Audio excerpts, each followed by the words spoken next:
إن الحمد لله نحمده ونستعينه ونستهديه ونعوذ بالله من شرور أنفسنا ومن سيئات أعمالنا من يهده الله فلا مضل له ومن يضلل فلا هادي له أشهد أن لا إله إلا الله وحده لا شريك له وأشهد أن محمدا عبده ورسوله صلى الله عليه وسلم تسليما كثيرا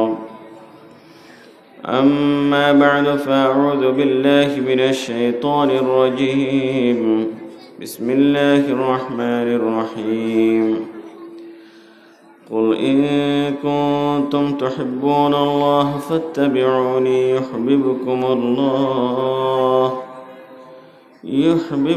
الله ويغفر لكم ذنوبكم والله غفور رحيم يا أيها الذين آمنوا من يرتد منكم عن دينه فسوف يأتي الله بقوم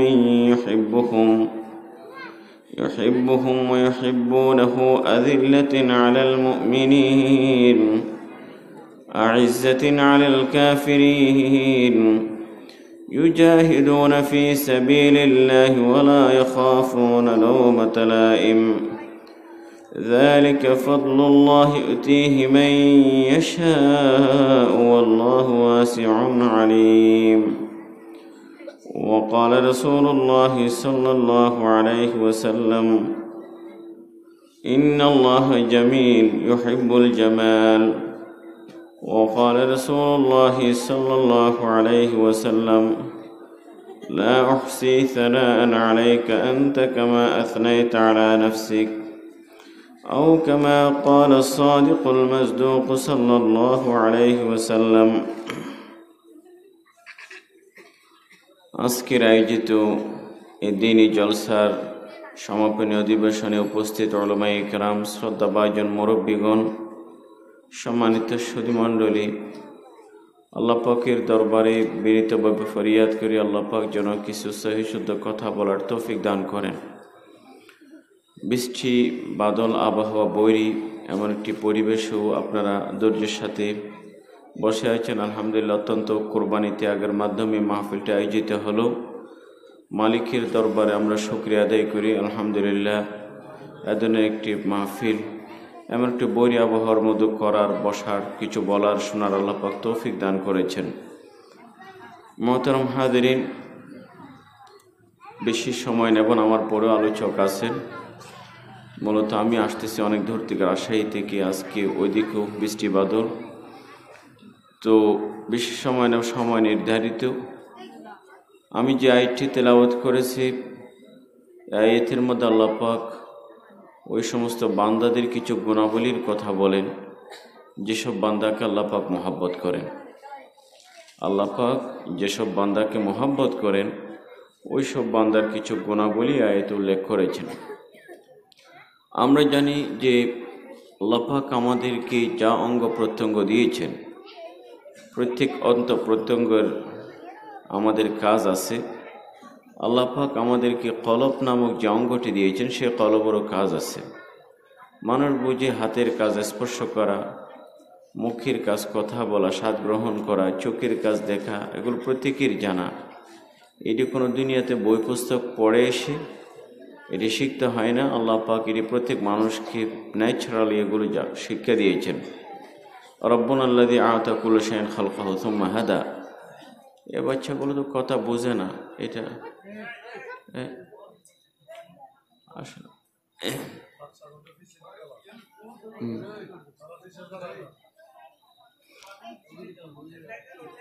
রব্বুনা আল্লাযী আ'তা কুল্লা শাইইন খালকাহু সুম্মা হাদা।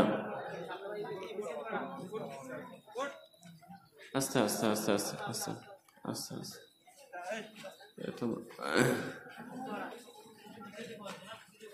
পেছনে মসজিদের মধ্যে নামাজের যে কাতার, মাহফিলের মধ্যে একেবারে বসাবেন, আল্লাহর ঝামেলা হয়।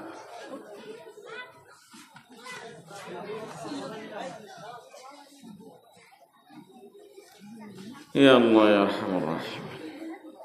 আল্লাহ পাক আমাদেরকে যা অঙ্গ দিয়েছেন, প্রত্যঙ্গ আছে, সবকটি অঙ্গ প্রত্যঙ্গের কাজ আছে। আল্লাহ পাক আমাদেরকে কলব দিয়েছেন, কলবেরও কাজ আছে।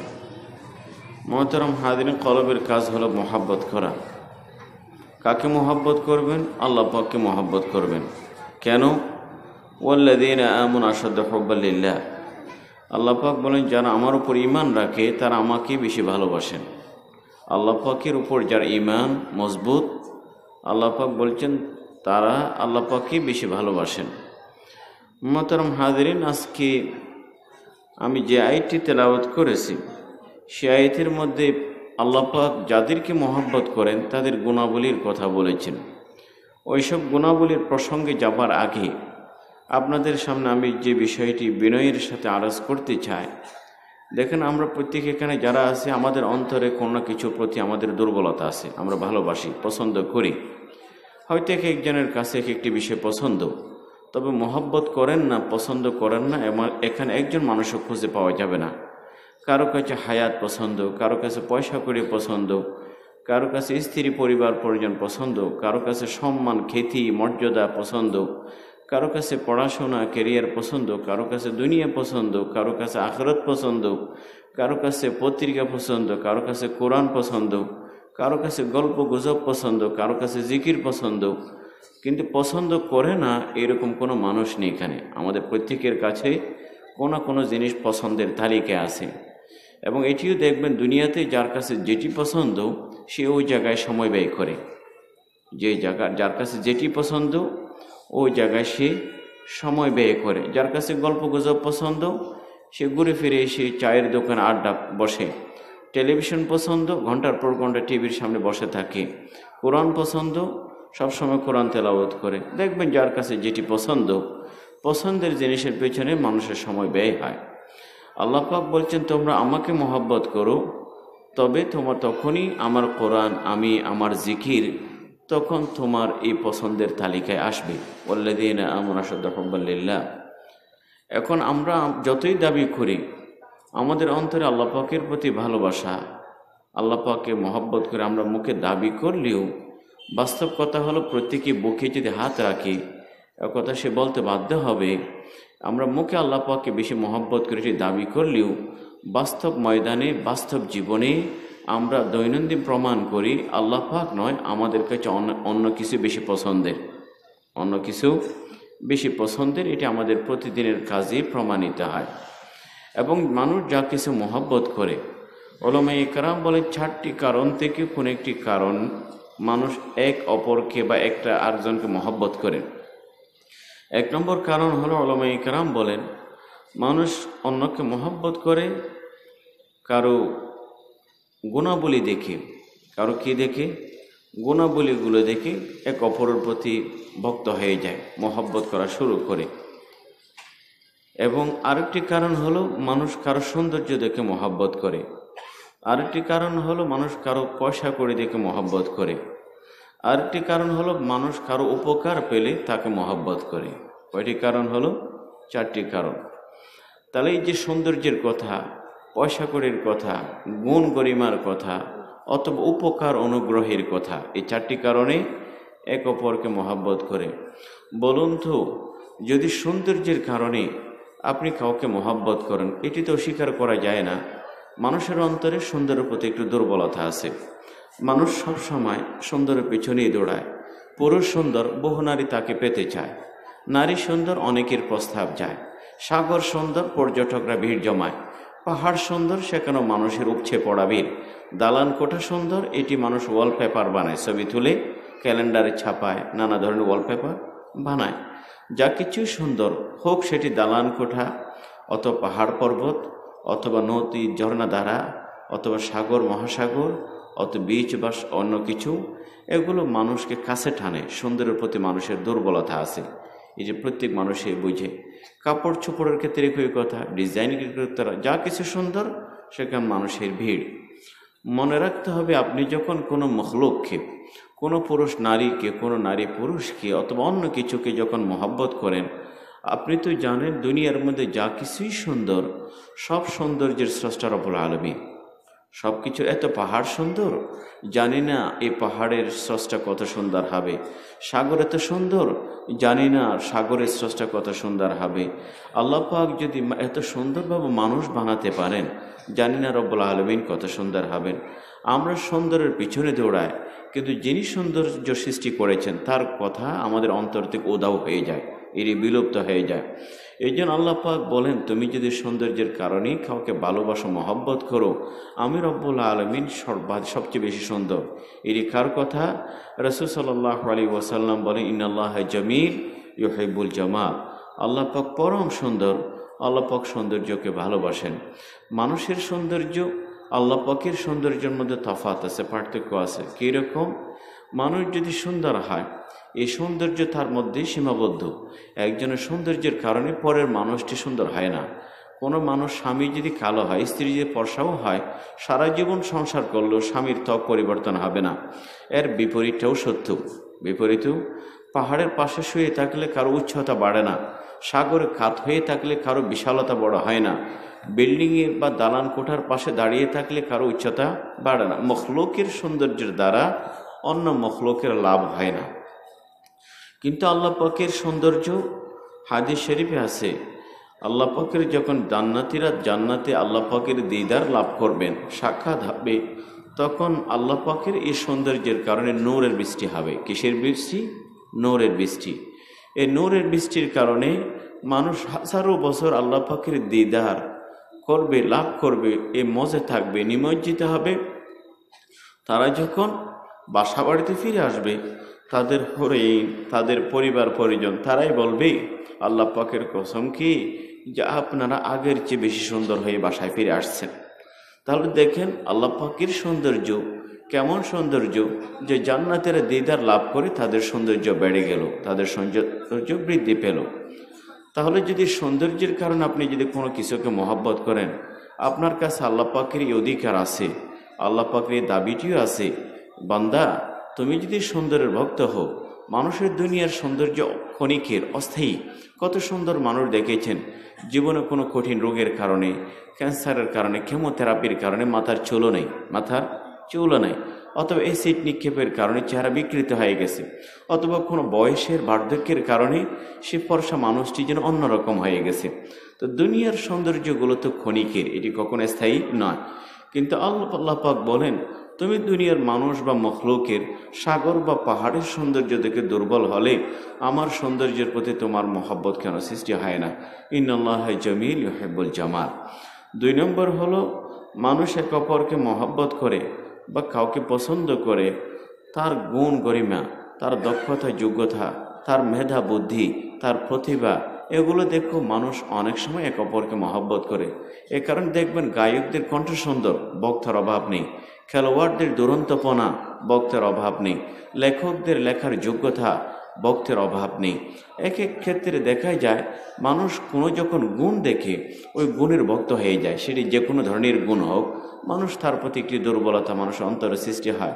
তো আল্লাহ পাক বলেন, দুনিয়ার যত মানুষের গুণ দেখেছ, ওলিদের বুজুর্গি, নবীদের নবুয়ত, সাহাবা ইকরামের সোহবত, গায়কদের কণ্ঠ, খেলোয়াড়দের দুরন্তপনা, লেখকদের কলমের এই ধার, যুদ্ধবাজদের অথবা যোদ্ধাদের সাহস, এগুলো সবই আল্লাহ পাকের দেয়া উপহার। আল্লাহ পাকের দেয়া উপহার। কত খেলোয়াড় দেখেছেন আজ ভালো খেলেছে, ফুলের বৃষ্টি হলো, পরদিন ভালো খেলে নাই, জুতার বৃষ্টি হয়। এটি কখনো কি হয় না? স্থায়ী হয় না। তো দুনিয়ার মধ্যে আল্লাহ পাক বলে, তোমাদের এই যে যোগ্যতা, দক্ষতা, এগুলো আমারই দেয়া হাদিয়া, এটি কারোর জন্য স্থায়ী নয়। আল্লাহ পাক যতক্ষণ রাখেন ততক্ষণই। এক মুহূর্তে যদি আল্লাহ পাক না চান, সে দেখা যায় এত দৌড়ে ছুটতে পারে, এত দ্রুত দৌড়তে পারে, অতি যেটা বলবো দ্রুত মানব। এই দ্রুত মানবটায় হুইল চেয়ারে চলাফেরা করে, এটি মানুষ দেখি চোখের সামনে।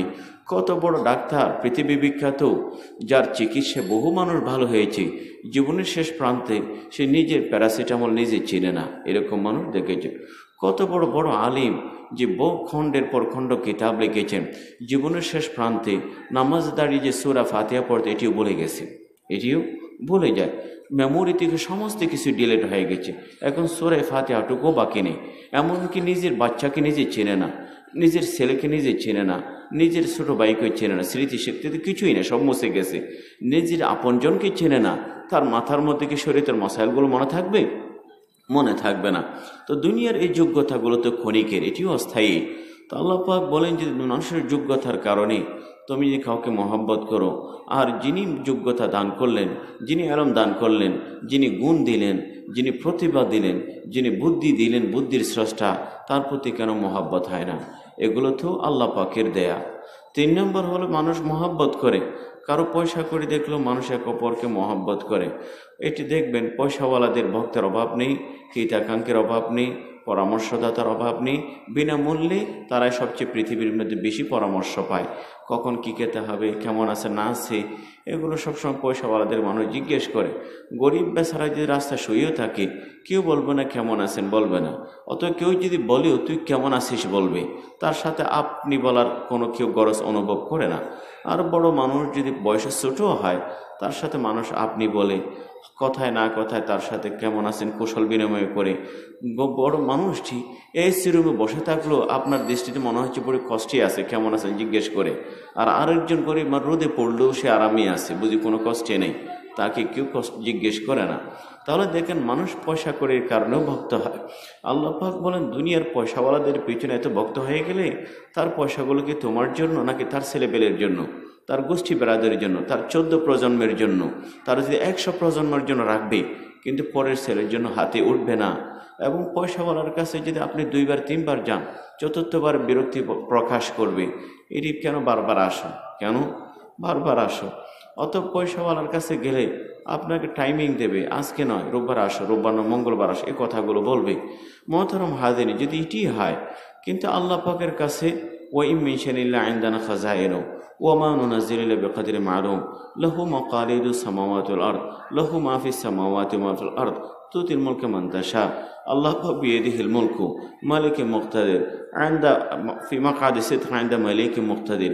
আল্লাহ পাক কোরআনের কত জায়গায় বলেছেন, দেখো ওয়ামা বিকুম মিন নি'মা ফামিনাল্লাহ ওয়া ইন তাউদ্দু নি'মাতাল্লাহি লা তুহসুহা।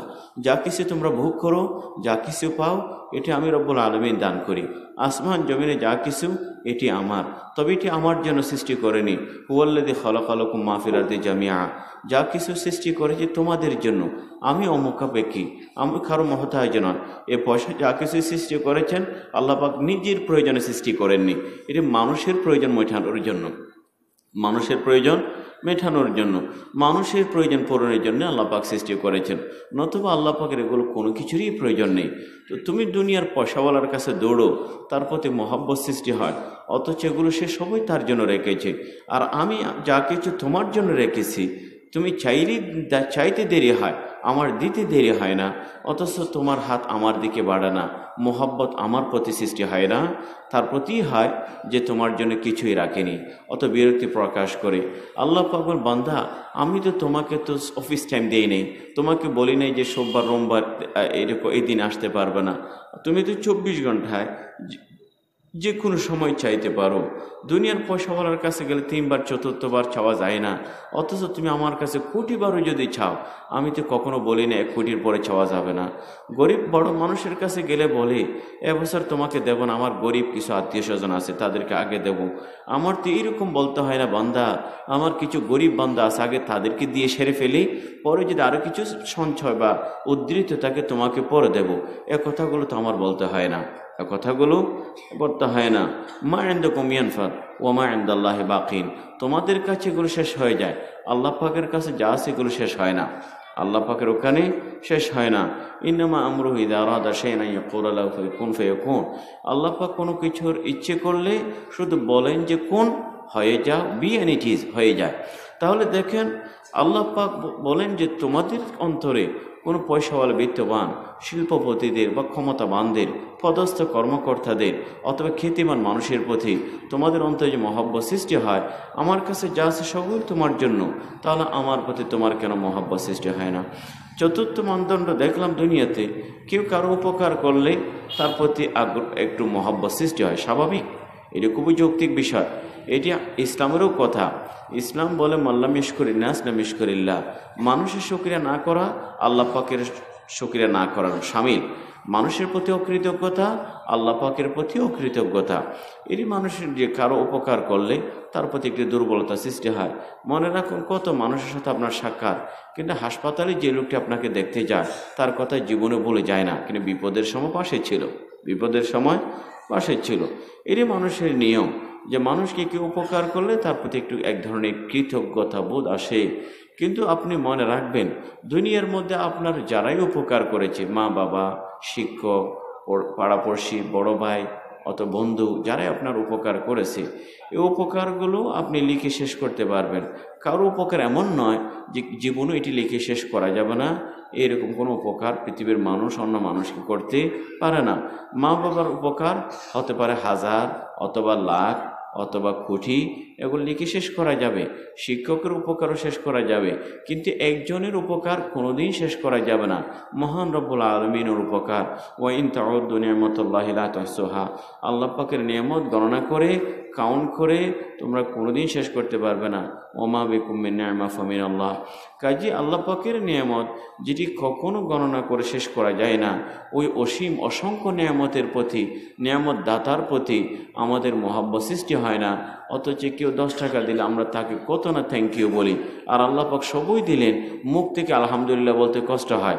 কাউকে যদি বলেন কেমন আছেন, দুনিয়ার সমস্যার একটা দীর্ঘ ফিরিস্তি শোনায়, এই সমস্যা সেই সমস্যা, মুখ দিয়ে আলহামদুলিল্লাহ বের হয় না।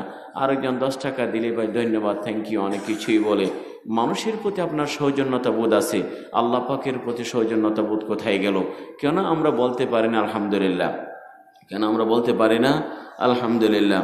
অথচ আরব দেশে আপনারা যান, আরব দেশে এটি খুবই প্রচলিত আছে, আলহামদুলিল্লাহ বলা, আল্লাহ আকবর বলা, সাল্লি আলা নবী। এরা তারা কষ্টে থাকলো আলহামদুলিল্লাহ লা নাশকু। যদি ভিতরে ভিতরে কিছু সমস্যা থাকে, এটা আল্লাহ পাকের দরবার দোয়া ফরিয়াদ করে, এবং নিজের অভাবের কথা মানুষের কাছে কয় বেড়ায় না, মানুষের কাছে বলে না। এক সাহাবী যখন মসজিদে গেলেন, কাপড় দেরি হলো, রাসূল সাল্লাল্লাহু আলাইহি ওয়াসাল্লাম বললেন, সাহাবী প্রতিদিন তো টাইম মতো আসো, কেন দেরি হলো? বলেন, ইয়া রাসূলুল্লাহ, কাপড় এক জোড়া আছে, এগুলো শুকাতে দেরি হয়ে গেছে, এই জন্য আসতে দেরি হয়। এ কথাগুলো যখন নিজের স্ত্রীকে বলে যে আজকে আমার নবী মোহাম্মদ মুস্তাফা সাল্লাল্লাহু আলাইহি ওয়াসাল্লাম জানতে চেয়েছেন কেন দেরি করলাম, আমি কথা বললাম আমার কাপড়গুলো কম ছিল, যে শুকাতে দেরি হয়ে গেছে। স্ত্রীর ঈমান কত মজবুত! ওই সাহাবীর স্ত্রী বলে, আরে বান্দা, আল্লাহর বান্দা, তুমি কেন আল্লাহ পাকের ব্যাপারে রসুলের দরবারে নালিশ করলা? আল্লাহ পাকের ব্যাপারে তোমার কাপড় চোপড় কমিটি আল্লাহ পাকের কাছে কইবা, আল্লাহ পাকের কাছেই বলবে। রসুলের কাছে কেন বললে কাপড় চোপড় নাই? এটি কি অভাবের কথা? এটি মানুষের কাছে অভিযোগ করার মতো হলো না? এটি আরেকজনের কাছে নালিশ করার মতো হলো না? দেখেন, যেখানে রসুলের কাছে বলতে কোনো সমস্যা নেই, তারপরেও সেই জায়গায় সাহাবা একরাম মনে করেছেন আমার সমস্যার কথা আল্লাহ পাকের কাছেই বলবো। কার কাছে বলবো? আল্লাহ পাকের কাছেই বলবো। আম্বিয়া একরাম কারো কাছে সমস্যার কথা বলতেন না, আম্বিয়া একরাম আল্লাহ পাকের কাছে সমস্যার কথা বলতেন। ইব্রাহিমের সন্তান নেই, আল্লাহ পাকের কাছে দোয়া করো, রব্বি হাবলি মিনাস সালিহিন। হযরত সুলাইমানের ক্ষমতা দরকার, রব্বি গফিরলি ওয়া হাবলি মুলকান লা ইয়ানবাগি লি আহাদিন মিন বাদি। হযরত যাকারিয়া সন্তান দরকার, রব্বি ইন্নী ওয়াহানাল আযমু মিন্নী ওয়াশতাআলা রাসু শাইবান ওয়া লাম আকুন বিদুআইকা রব্বি শাকিয়া। হযরত আইয়ুবের শেফা দরকার, রব্বি আন্নী মাসসানিয়া দুরু আনতা আরহামুর রাহিমিন। হযরত নূহ পরাজিত শত্রুর দ্বারা চারদিকে যেন কাবু করে ফেলেছেন, বলেন রব্বি আন্নী মাগলুব ফান্তাসির। আম্বিয়া কেরাম নিজেদের অভাব অনটন, সুস্থতা অসুস্থতা, অথবা এই যে শত্রুদের কাবু পরাজয় ইত্যাদি, অথবা নিজেদের জীবনে যা কিছুই আল্লাহ পাকের কাছে বলেছেন। কেন আমরা এক বন্ধু জিজ্ঞেস করলে তার কাছে সমস্ত ফিরিস্তি শোনায়, ওই বন্ধু কি আমার এই 20টি সমস্যা থেকে কোন একটি সমস্যা সমাধান করতে পারবেন? কোনোটি না। যারা সমাধান করতে পারবেন না তাদের কাছে দীর্ঘ ফিরিস্তিতে লাভ কি? বলবো আলহামদুলিল্লাহ। যার কাছে হাত তুললে আমার সমস্যার সমাধান হবে, তার কাছে চোখের পানি ফেলে বুকের আবেগগুলো নিজের শব্দের পোশাক পরিয়ে বলে আল্লাহ পাকের কাছে কান্নাকাটি করে বলবেন, সমাধান হবে। কিন্তু যার কাছে সমাধান নেই, আমরা তার কাছে কই বেড়া সব কিছুই বলি যে আমার এই সমস্যা। মোহতারম হাদের জন্য বলবো, দুনিয়ার মানুষের এহসান অনুগ্রহগুলো এগুলো ক্যালকুলেট করা যায়, শেষ করা যায়, এটি গণনা করা যায়। আল্লাহ পাকের নিয়ামতগুলো কখনো শেষ করা যায় না। যদি 4টি কারণে যদি আপনি এক অপরকে মহব্বত করেন, দুনিয়ার মধ্যে 4টি কারণ একসাথে পাওয়া যায় না। কারো কাছে হয়তো বলবেন সৌন্দর্য আছে, পয়সা করে নেই, পয়সা করেছে সৌন্দর্য নেই, অথবা সৌন্দর্য আছে যোগ্যতা নেই, দক্ষতা নেই, অথবা যোগ্যতা আছে কিন্তু সে আপনার উপকার করে না, আপনার উপকার করে না। 4টি এক জায়গায় পাওয়া যায় এইরকম কোথাও না। আল্লাহ পাকের কাছে সৌন্দর্য আছে, আল্লাহ পাক সমস্ত যোগ্যতার স্রষ্টা, আল্লাহ পাকের কাছে দুনিয়া আখিরাতের সমস্ত ভান্ডারগুলো আল্লাহ পাকের কাছে, এবং সব কিছুই আপনার উপকার আপনার জন্যই রেখেছেন, আল্লাহ পাক নিজের জন্য রাখেননি। যদি তাই হয়, আপনি বলুন মহব্বত কাকে বেশি করতে হবে? আল্লাহ পাককে। ওয়াল্লাযীনা আমানু আশাদ্দু হুব্বাল লিল্লাহ, আল্লাহ পাককে মহব্বত করবেন। আল্লাহ পাকের যখন মহব্বত কলবে তৈরি হবে, একবার কলবে আসবে, দেখবেন আপনি সব কিছুর মধ্যেই মজা পাচ্ছেন। আপনি ইবাদত বন্দেগীতেও স্বাদ পাচ্ছেন, রওজা যাকাতের মধ্যে স্বাদ পাচ্ছেন। কারণ দুনিয়ার আপন মানুষের জন্য কোরবানি দেয়া এটি কারো কাছে বিরক্তিকর নয়, এটি আপনারাও জানেন। মানুষ বিদেশ যায়, এই যে অত্যন্ত কষ্টের, প্রবাসে যাওয়া খুবই কষ্ট। কারণ কষ্ট, এই যে নিজের স্ত্রী, এই যে সদ্য বিবাহিত স্বামী নিজের স্ত্রীকে ঘরে রেখে চলে যায়, অথবা ছোট বাচ্চা কচি হাত, এখন হয়তো 2টি শব্দ ফুটলো আব্বু বলে, তার এই শব্দগুলো সে না দেখে বিদেশ চলে যায়। মা বাবার স্নেহ মায়া মমতা ত্যাগ করে বিদেশ যায়। দেশের প্রতি মানুষের দুর্বলতা আছে, এগুলো ত্যাগ করে বিদেশ যায়। কিন্তু এই বিদেশ যাওয়ার মধ্যেও সে এক ধরনের তৃপ্তি পায় যে আমি একজন প্রবাসে কষ্ট করলেও আমার আপনজন, আমার মা বাবা, আমার ছেলে পেলে, আমার স্ত্রী, তাদের মুখে যেহেতু আমি হাসি ফুটাতে পেরেছি, কাজে এই কষ্টের মধ্যে এক ধরনের স্বাদ আছে, কষ্টের মধ্যেও এক ধরনের স্বাদ আছে। তার মানে কি বুঝলেন?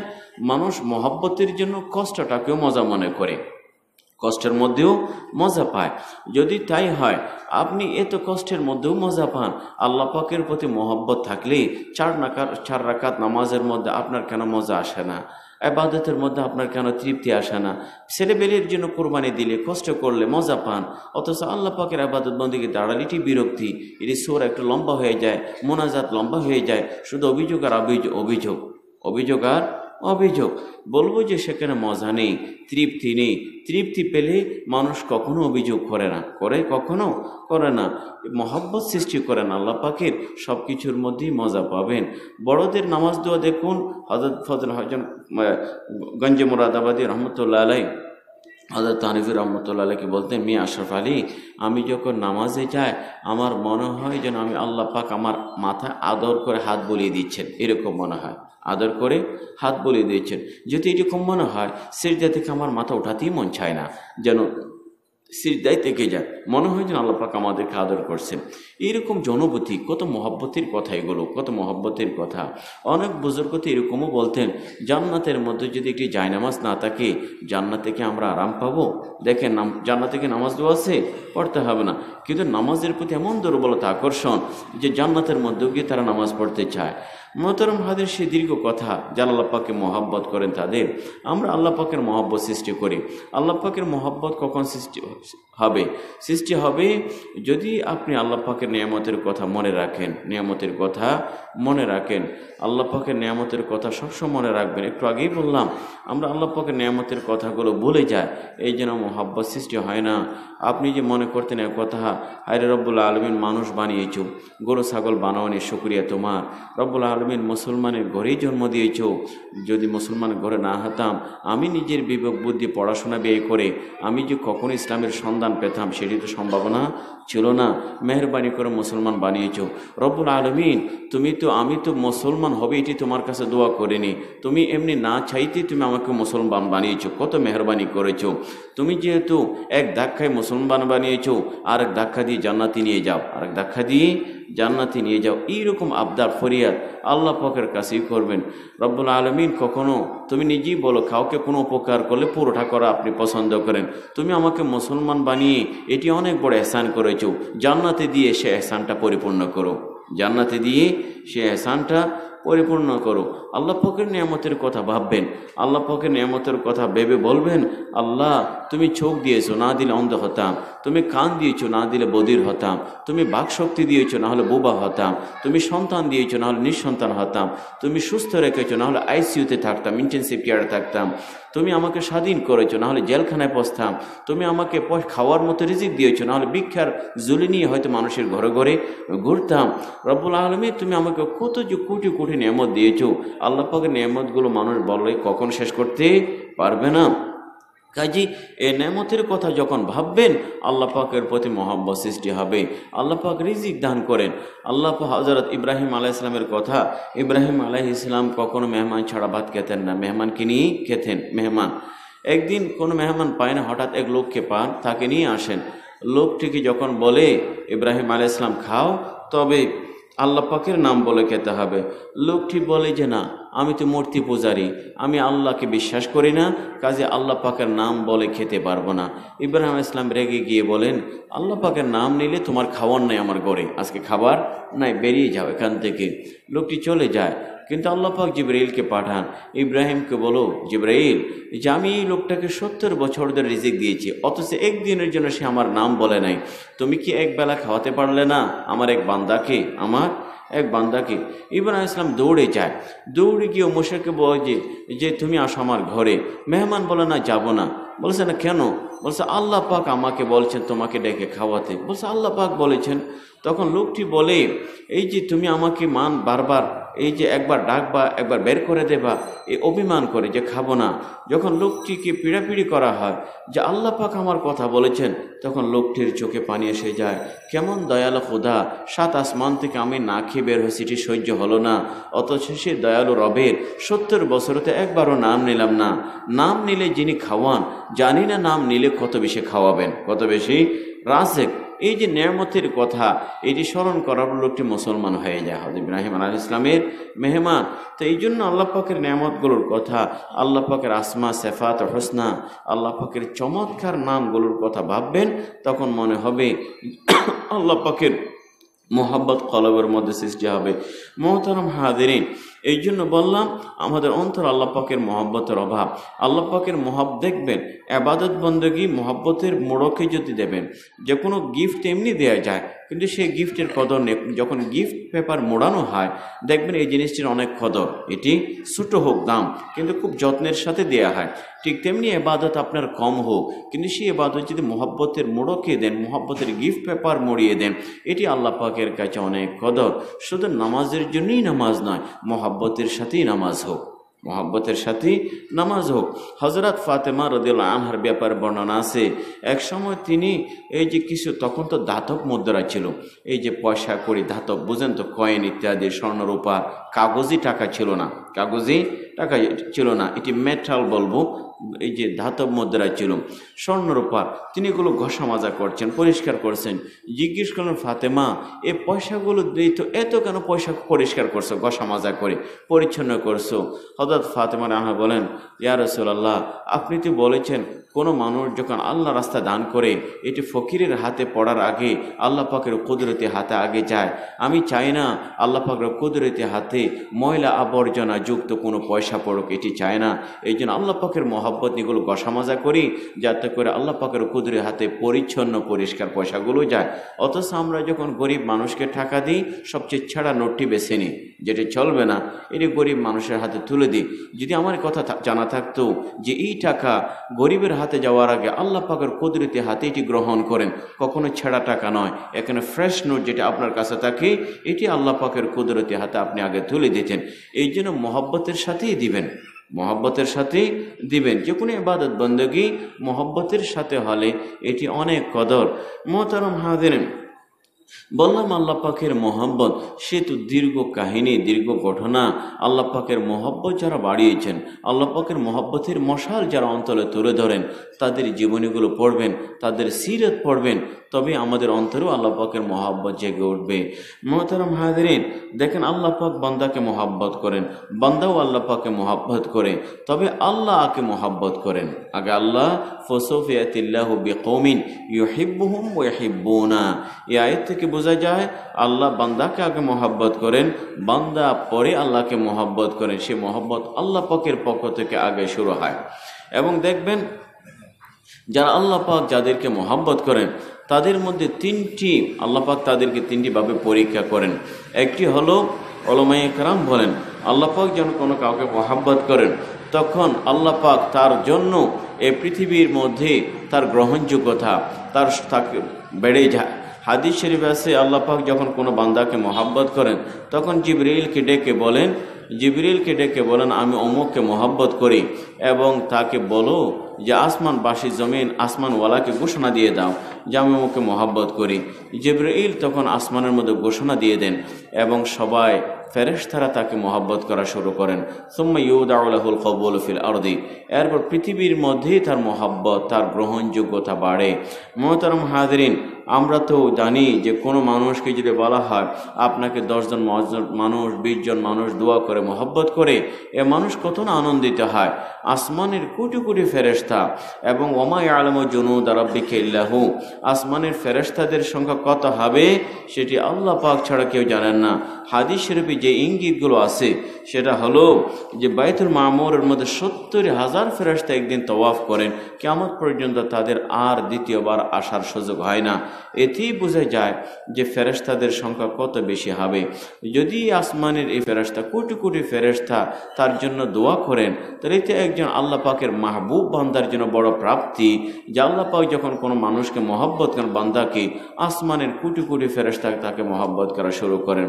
2 নম্বর হলো মুহতারাম হাজিরিন, আল্লাহ পাক যখন কোনো বান্দাকে মহব্বত করেন তখন সে মানুষকে একটা পরীক্ষায় ফেলেন। পরীক্ষা, দুনিয়ার সব পাঠশালায় পরীক্ষা আছে, মহব্বতের পাঠশালায়ও পরীক্ষা আছে। পৃথিবীর মধ্যে এমন কোনো পাঠশালা নেই, শিক্ষা প্রতিষ্ঠান নেই যেখানে পরীক্ষা হয় না। যদি কোনো শিক্ষা প্রতিষ্ঠান এই ধরনের কোনো সাইনবোর্ড ঝুলিয়ে দেয় যে আমার এই প্রতিষ্ঠানে কোনো পরীক্ষা হবে না, সেখানে কোনো সচেতন অভিভাবক নিজের ছেলেবেলেকে সেখানে নিয়ে যাবে না, যেহেতু সেখানে পরীক্ষা নেই। এই জন্য বল মুহতারাম হাজিরিন, মোহাব্বতের পাঠশালায় পরীক্ষা আছে। আম্বিয়ে কেরাম মোহাব্বতের পাঠশালায় পরীক্ষা আছে। এই জন্য আম্বিয়ে কেরাম সবচেয়ে বেশি কঠিন পরীক্ষার সম্মুখীন হয়েছে কারণ ইমানের পাঠশালায় মোহাব্বতের পাঠশালায়ও পরীক্ষা আছে। আসাদুল বালা আল আম্বিয়া ফাল আমসাল। 3 নম্বর হলো মুহতারাম হাজিরিন, আল্লাহ পাক যখন কোনো বান্দাকে মহব্বত করেন তার বিদায়টা বড় সুন্দর হয়। এটাকে বলা হয় খাতামা বিল খায়র।